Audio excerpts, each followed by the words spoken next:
I still remember that night, the way the air smelled of burnt candles and cheap champagne, and the way my mother's voice echoed through the house like a cold storm. That was the night she told me I was no longer part of the family. It started a few weeks before my sister's wedding. Mom was ecstatic, rushing between boutiques, phone calls, and endless plans. And me? I was just trying to keep my head above water. My little graphic design business had barely started making money. Rent, bills, groceries, every dollar mattered. But that didn't matter to Mom. To her, family meant sacrifice, especially mine. One evening, she called me into the living room. She was sitting on the couch holding a catalog of wedding venues. Her eyes sparkled the way they do when she's about to demand something huge. "Emma," she said, "your sister deserves the best day of her life. We just need a little help covering the venue deposit." Her tone was soft, but rehearsed. I looked at the catalog. The price tag was more than I earned in 2 months. "Mom, I can't afford that right now." Her face fell instantly. "You can't or you won't," she snapped. "You always find money for your little art projects. Why can't you be there for your family for once?" I felt my stomach twist. I'd helped before, countless times. Groceries, utilities, even repairs for the old car Mom gave my sister. But this time, I couldn't. "Mom, it's not that I don't want to help, it's just—" She cut me off. "No, I don't want to hear excuses. You've changed, Emma. You've become selfish." That word hit me like a slap. Selfish. I'd spent years trying to earn her approval, and still, it wasn't enough. For the next few days, she barely spoke to me. At family dinners, she looked right past me. Even my sister Claire avoided eye contact. Then, on the night before the wedding, everything exploded. Mom was in the kitchen, pacing, shouting into the phone about the florist. I walked in quietly, offering to help. She turned, eyes burning. "You know what would help? If you'd acted like a daughter instead of a stranger."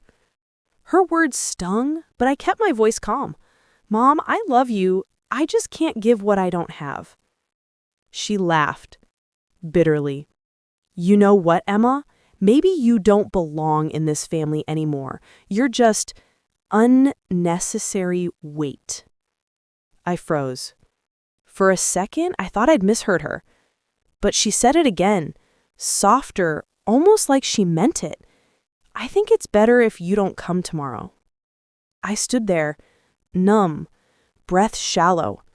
She went back to her phone, as if dismissing me from her life was a simple task on her to-do list. That night, I packed a small bag and left. It was raining, heavy and cold, like the sky understood everything I couldn't say. For weeks after, I didn't hear from them. Not a text, not a call. I saw wedding photos on social media, everyone smiling, glowing, pretending I didn't exist. That hurt more than the words ever could. But pain, as cruel as it is, also teaches you. It teaches you to stand on your own feet. I threw myself into work. Design became my language of survival. I worked through nights, through tears, through loneliness. Months passed, and slowly, clients came. One day, a small local brand hired me for their campaign. Then another. Then one morning I woke up to an email. An international company wanted to collaborate. That day I cried, not because of success, but because I had made it without them, without needing to beg for love or approval. Still, every night before sleeping, I thought about Mom. I wondered if she missed me. If she regretted what she said. She didn't call. Not for my birthday, not for Christmas. Nothing. And then, 2 years later, she did. I was in my office reviewing a new campaign when my phone buzzed. The screen lit up. Mom. For a moment, I couldn't breathe. My hands trembled as I picked up. Her voice was softer, older. "Emma, it's me. I need your help." I could hear the tears in her throat. And though part of me wanted to hang up, Another part, the part that still remembered being her little girl, couldn't. "Mom, what happened?" She hesitated. Then she said the words that would change everything. "Claire left. She took the money and I have nothing." In that moment, I realized karma doesn't always shout. Sometimes it whispers, softly, through the phone, in your mother's broken voice. And that was the moment my story truly began. When I heard those words, "I have nothing," 1,000 memories rushed through me. The laughter around our old kitchen table, the smell of her favorite pie, the way she used to brush my hair when I was little. And then, the night she told me I didn't belong. For a moment, I couldn't speak. All I managed to say was, "Where are you?" She gave me her address. It wasn't our old home. It was a small apartment in a worn-down part of town. My chest tightened. Part of me wanted to stay away, to protect the peace I had built. But another part whispered, maybe she's changed. I drove there the next day. The building looked tired, walls cracked, paint peeling, and a broken elevator sign blinking red. Each step up the staircase echoed like a heartbeat in my ears. When I reached her door, I hesitated. My hand hovered over the knob, shaking. It had been 2 years since she'd looked at me. Finally, the door opened, and there she was, Mom. She looked smaller somehow, thinner, her hair grayer, her eyes sunken but soft. For a moment, she didn't speak. Then her lips trembled. "Emma!" I swallowed hard. "Hi, Mom." She reached out, then stopped herself, as if afraid I might pull away. But I didn't. I let her hold my hand. We sat down in her living room, or what was left of it, a single couch, a table stacked with bills, and a half-empty cup of coffee gone cold. She took a deep breath. "I know I don't deserve to ask you for anything, but I didn't know where else to go." Her voice broke. "I trusted Claire with everything. The money from your grandmother's house, the savings, she promised to invest it, but she took it all and left. She won't even answer my calls." I sat there, heart twisting in quiet disbelief. My perfect sister, the golden child, had done what Mom once accused me of being capable of.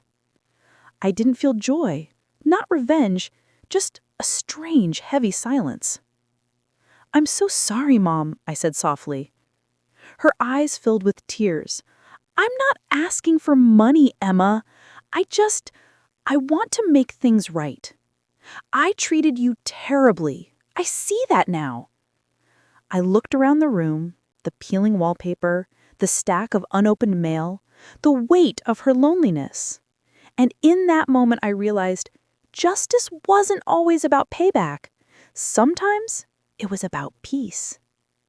Still, I needed to be honest.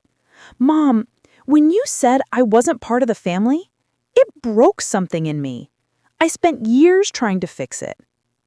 She covered her face with her hands, sobbing. "I was wrong, Emma. I was so blinded by pride and appearances. I thought if I gave Claire everything, she'd make me proud. But I lost both my daughters instead." For the first time, I saw not the woman who raised me, not the voice that hurt me, but a human being, flawed and fragile. I got up and hugged her. She froze for a second, then broke down completely in my arms. We stayed like that for a long time, 2 broken hearts trying to remember how to love each other again. Later, I made her some tea. The small act felt strangely powerful, like reclaiming something I'd lost. She told me about the last 2 years, how Claire had married a man who pushed her into fake investments, how the house was foreclosed, and how her friends stopped calling when the money was gone. She said, "Life has a way of humbling us." I nodded. "Yes, it does." Before I left that night, she looked at me, tears glistening in her tired eyes. Emma, you didn't have to come back, but you did. I don't deserve your kindness. I smiled, my throat tight. Maybe not, Mom. But sometimes forgiveness isn't about what someone deserves. It's about freeing yourself. She reached out and squeezed my hand, and for the first time in years, her touch didn't hurt. But peace has a strange way of testing you, because a week later, Claire called. Her number flashed on my phone like a ghost from another life, and I knew the story wasn't over yet. Part 3. The Closure.